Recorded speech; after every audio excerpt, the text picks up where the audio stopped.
आज दिनांक 11 जानेवारी 2026 रविवार। आज दिवा शहरामध्ये दिवाळी साजरी करण्यात आली, तर संपूर्ण दिवा शहर हे भगवामय वातावरणात न्याहाळून गेले होते। निवडणुकीच्या व मतदानाच्या 5 दिवस अगोदरच विजय यात्रा दिवा शहरातील नागरिकांनी काढली। ठाणे महापालिका सार्वत्रिक निवडणूक 2026 शिवसेना, भाजप, RPI, महायुती दिवा शहर या प्रभाग क्रमांक 27च्या शिवसेनेच्या अधिकृत उमेदवारांची आज महाप्रचार रॅली आयोजित करण्यात आली होती।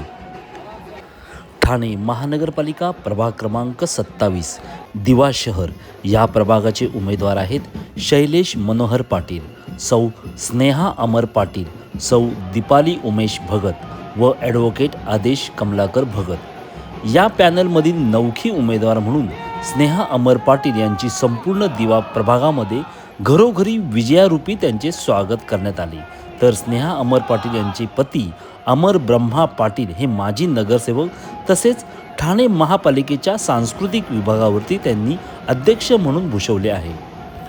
संपूर्ण महाराष्ट्रामध्ये मोठ्या मताधिक्याने मी निवडून येऊन महाराष्ट्रात एक इतिहास करणार आहे। हा माझा दिवा शहर डिजिटलमय तसेच सर्व सुविधायुक्त असे शहर बनवणार। या शहरामध्ये यापुढे कधीच पाण्याची टंचाई भासणार नाही, असे उद्गार शिवसेनेच्या उमेदवार स्नेहा अमर पाटील यांनी महा 83 डेली न्यूजकडे व्यक्त केले।